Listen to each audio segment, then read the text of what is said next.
Hello, I'm Chrissy Seaton and welcome back to my YouTube channel. Well, in Australia it is actually New Year's Eve, the last day of 2023, and like everyone, Australians are the same. We're making New Year resolutions and lamenting things we didn't achieve in this past year, and all manner of things, and some people have parties, etc. So I was feeling quite improved today. As some of you realise, I've been unwell for some time, and I thought, you know what, it's time. We're going to all reflect. We're all reflecting on our past year. Let's talk about that in terms of the state of the world at the present time. So we're reflecting on our world. I draw your attention to a wonderful book that I have spoken of many times before. It's called To Perfect the World. The Noahide Rebbe talked about the importance of teaching the Noahide Code to the Gentiles. He was addressing the Jews in terms of this book and explaining to them the importance of the Noahide Code to the rest of the world. Now, there is a plethora of wonderful, wonderful information in this book. Those of you who don't have it, I will list it in the description box below where you can purchase it. It's a must-have for every Gentile bookshelf and every Jewish bookshelf. I'm sure most of the Jews have it. So let me get back to the topic of our reflection on this last year. And the Noahide Rebbe, he did call upon the Jews to teach the Noahide Code to all of mankind. And that has not been without peril, let me tell you, and difficulties for the Jews and for the rest of the world, the Gentiles that are living a righteous life according to the Noahide Code. There's been lots of problems in the world. So I want to actually draw our attention now to chapter 6 of this book, and it begins on page 134. And it's a subcategory really of the book that I'm reading, and it's called The Noahide Campaign Helps to Bring the World Peace. And of course, in this, towards the end of this year, let's not forget October 7th, what happened in Israel.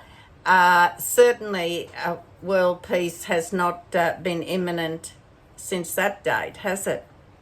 And I don't need to go into the whys and the wherefores. Most astute people would know the truth of what happened. So I'm going to read from this book, but I want the listeners, the viewers, to understand that this applies to all of us, what I'm saying. And I am referring, there will be references, biblical references, which will be listed in the description box below. And I suggest that you avail yourself of those readings and look them up. So we're going to look at this subcategory, the Noahide Campaign Helps to Bring World Peace. So with the things that have happened in Israel fresh in our mind, let's ask ourselves how the rest of the world responded to this situation, that dreadful, horrendous attack on October the 7th on innocent Israelis. Let's ask ourselves how news corporations reported this incident, which is what some of them referred to it as. It wasn't it was a terrorist attack. That's what it was. It wasn't an incident. How did I and you respond to this when we first heard the news or woke up to finding out about this? How did other countries and governments respond? Well, each of us would have a story of our own, depending on the country we live in and the government we have. I can tell you, reporting from Australia was a shock in some ways, and in others it didn't surprise a lot of us. We got a very woke, diluted version of an absolute minimum of truth. The rest was, well, I don't have to tell you what it was. And so we witnessed in Australia anyway a significant rise in anti-Semitism. I kid you not. I have never in my lifetime seen anti-Semitism in Australia, and I've seen it now. I never thought I'd see this day. Australia has been a wonderful safe haven to many Jews, well, to many people who have come from troubled pasts and experiences in other countries and wars. We've opened our shores and doors to these people, and so we should. But what is disturbing is the rising, how shall I say, agenda of some groups and some political parties and some individuals who suddenly we've seen this ugly anti-Semitism boiling to the surface again, which just there's not significant language to describe it. So where am I going with all this? Well, if we turn to the book To Perfect the World, we find some answers to this, and these answers are significantly related to the Noahide Code, incidentally. So I feel it is important that we have a look at this. So what I'm going to do now is I'm just going to read some, not everything in this chapter, but I've just gone through and highlighted a few things that I'd like to bring to your attention that I felt are significant, and they may have a significant thought-provoking episode for you as well. So let me just briefly go through it. Begins with the opening paragraph. Now, incidentally, there are some biblical references listed in this book. What's pertinent to this video today, I will also list those references in the description box below. So let's say we begin, shall we? The Noahide campaign helps to bring world peace. When the Jewish people undertake the mission to influence Gentiles to follow the Noahide Code, God will surely assist them in bringing the entire world to a civilized state and to even bring about world peace. With the fulfillment of the prophecy, nations shall not lift up sword against nations. As much as possible in the final days of the era of exile. It also serves as a preparation for the true and eternal peace that will prevail when Mashiach arrives. Mashiach is a descendant of David and Shlomo. And we find that of Shlomo it is written, I, God, will bestow peace and tranquility upon Israel in these days. Again, there'll be references in the description box below.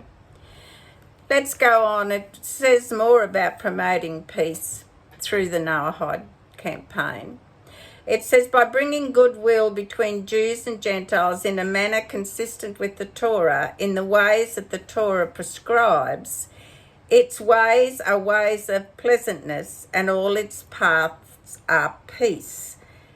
There's a reference to that in the description box as well. Instead of the world shaking and trembling, we bring peace in the world and prevent any concern of war and upheaval. It goes on further and says, as we often discuss of late, we are in an era in which darkness covers the earth and nations challenge one another. The world is moving, shaking and crumbling, and no one knows how far it will degenerate if events follow their natural course. See what I'm coming from at the moment? We've seen part of this already. It further goes on and says, influencing the Gentile nations to adopt the Noahide Code is a step towards world peace. It goes on and says, all activities bring salvation not only for the Jewish people but for the entire world.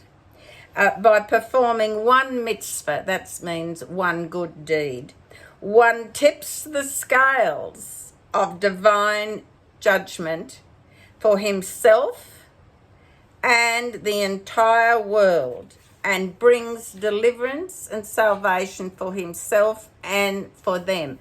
That's just one good deed you do could be enough to tip the balance worldwide. One small good deed by you can tip those scales. Let that linger. Let that linger in your mind and thoughts. In other words, one saves the entire world from instability and disingeneration by abolishing the kingdoms quarrelling with one another.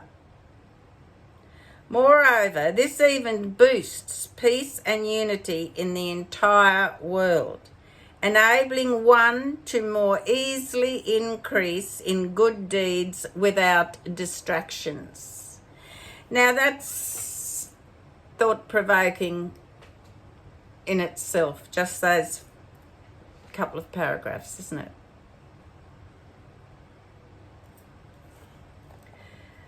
The Torah of truth, the Torah of life, it is truly an instruction manual for life and living.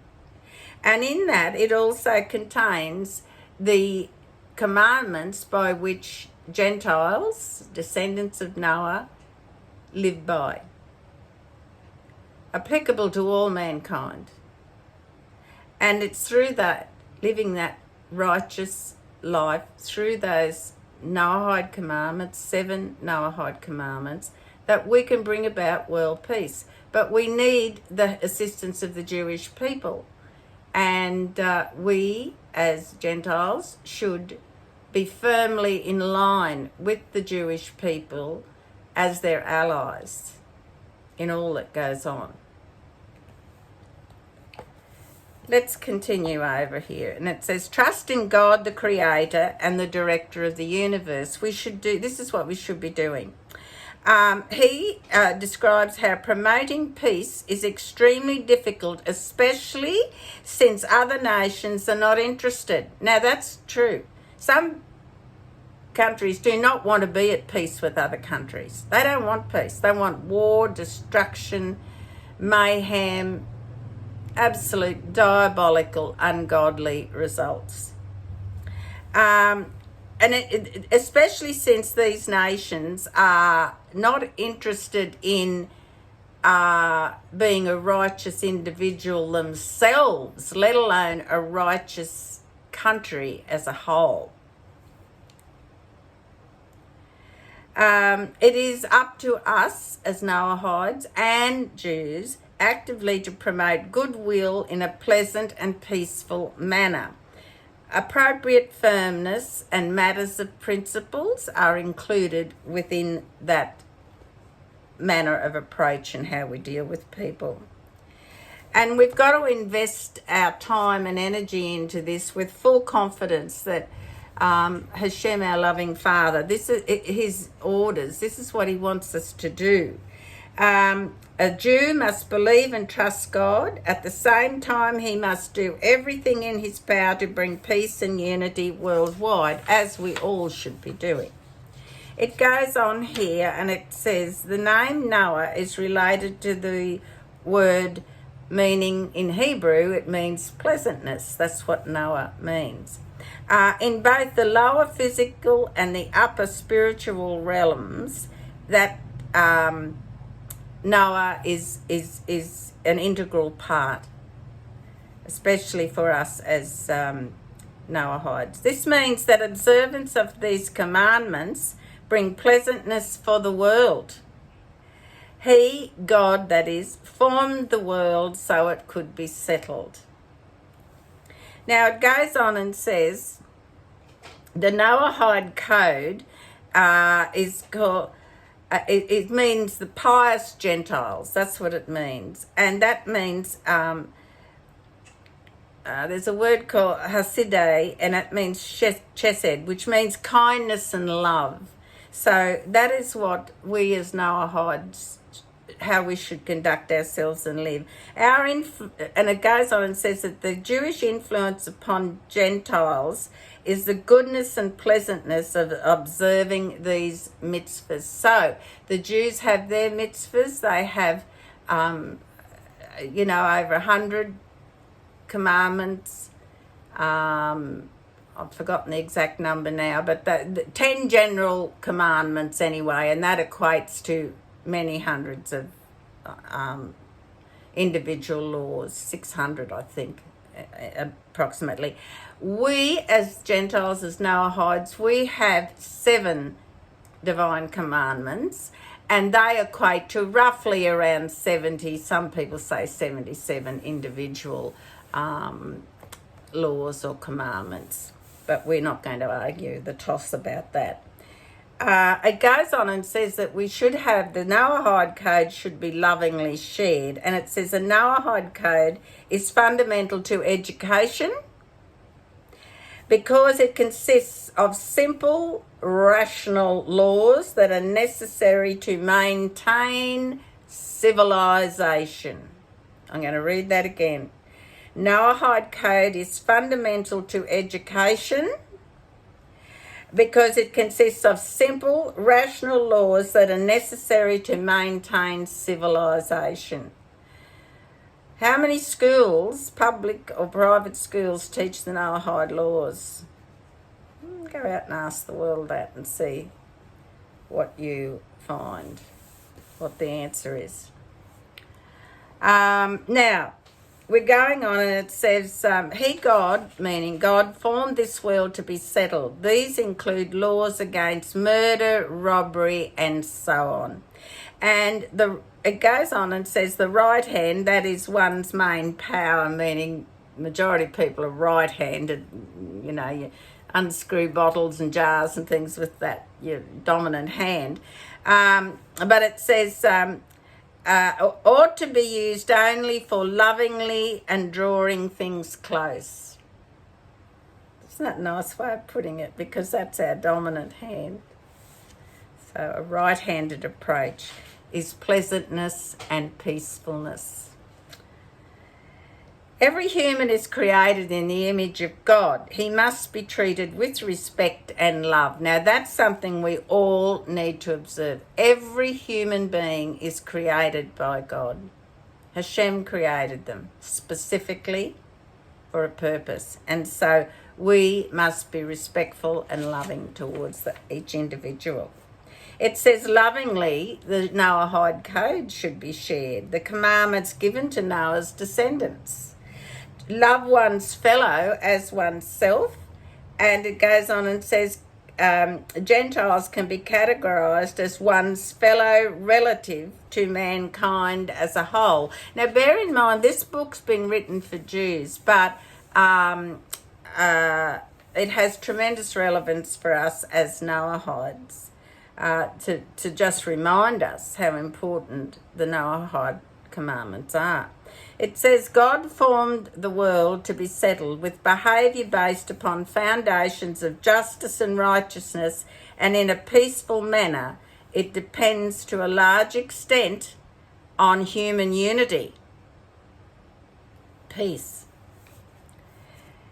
You take into consideration the welfare of your community and even forego your own personal welfare for the sake of the communal welfare. I always say it begins on the street where you live. Kindness is a universal word and a universal human action. Assistance necessitates a contribution of time, energy, attention, money, and the like. Assistance in many areas. We must set aside our personal affairs for a while to enable ourselves to strive for the benefit of others. Human decency implies readiness to forego personal benefit for the welfare of another person, and certainly for the welfare of the entire community. Powerful words, aren't they? This holds true even in assisting someone on the other side of the world. We often compromise our own personal welfare at times for the benefit of someone else, and we often hear in the news acts of tremendous kindness and bravery against all odds that some individual has done for the benefit of some other individual or a community. Heroes are born every day, but we just don't always hear about their deeds. Such behaviour, as I've just described, generates inner serenity, for one knows he is fulfilling his purpose and mission by behaving decently. And that's a word we should think about, you know. We often say, oh, that was a decent thing to do, or they're a decent human being. Decency. Human basic decency. Sometimes it just comes down to good manners, something which is often scoffed at in today's society. The days of a man stepping back and holding a door open for a lady, now the lady's liable to insult the man for doing it and say, I can open the door myself. You know, that. I don't think we're meant to behave like that either. I think a simple thank you whenever anyone extends a kindness or good manners to us, I think it's appropriate to show appreciation. A simple thank you. There are many rewards to witness through your good behaviour. Just remember that. Just remember it. It goes on and says, the conduct of the entire world is to conform to the principles of a righteous lifestyle, and that all that is contained within the 7 Noahide laws, how people can live a righteous, kind and good life, a godly life, through the 7 Noahide laws, which I've discussed many times on my channel. There's many references to that. Thus it follows that Jewish people should promote unity throughout the world, for this brings society to behave justly, righteously, and in a decent, civilized manner. Now, it goes on and it talks about how nation shall not lift up sword against nation. And it says, for then I, God, will turn the people to pure language, so that all will call upon the name of God to serve him with one purpose. And that's what we're all supposedly living for and striving for, and hoping that the peace will come. But it doesn't come without some effort from all of us. Each of us might think, what could I possibly do? Little old me. Well, you know, there's a lot of little old me's out there saying the same thing. But one small effort, remember, your small, seemingly insignificant effort can tip the balance of those scales to world peace. So I want you to think about that. Think seriously about that. There are so many things we can learn by reading and listening to other people as well. And this book, we find the answers to a lot of things, not only about the Noahide Code, but a lot of things that the world, it points out, when we read it, we can see so many things our world is doing wrong. Things like what we've all been witnessing in the past weeks, since October 7th. And everyone's got an opinion about it, good or bad.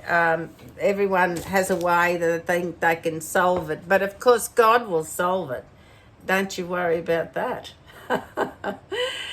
There's a purpose and a place for everything in God's time. It's not always for us to understand why that happened. The most important thing is that what can we do to help? Pray for Israel, of course. You may be able to give assistance in other ways. If you don't live in Israel, of course, there are lots of other ways you can be of assistance. But the most important thing, I think, is to reflect as a Gentile on what you should be doing on the Noahide codes. Make yourself familiar with them. And if you are a Jew, then how, wherever you are in the world, there may be ways that you can help by spreading the word about the Noahide code and how important it is for Gentiles. They are 7 laws. Noah was handed the 7th when he exited the ark. I've done numerous videos previously about that. So it is something that we all, Jew and Gentile alike, should be striving to make people understand that these 7 simple laws are a way to world peace. And part of that is learning not to be selfish. It's to learn to be generous with our kindness. It's about stepping back in order to promote the goodness in someone else. There's many, many daily things we can do that are part of or stem from those Noahide laws. So, there will be references, as I said, in the description box below. And but I want to leave you with this thought, and I'm doing the same for myself now. I'm asking myself, and you ask yourself, have I done enough to improve my world in 2023? Have we, as mankind, as Noahides, done enough to improve this world in 2023? In the meantime, please have a good 2024. Live by the Noahide laws and be kind whenever you have an opportunity. Please take care and God bless.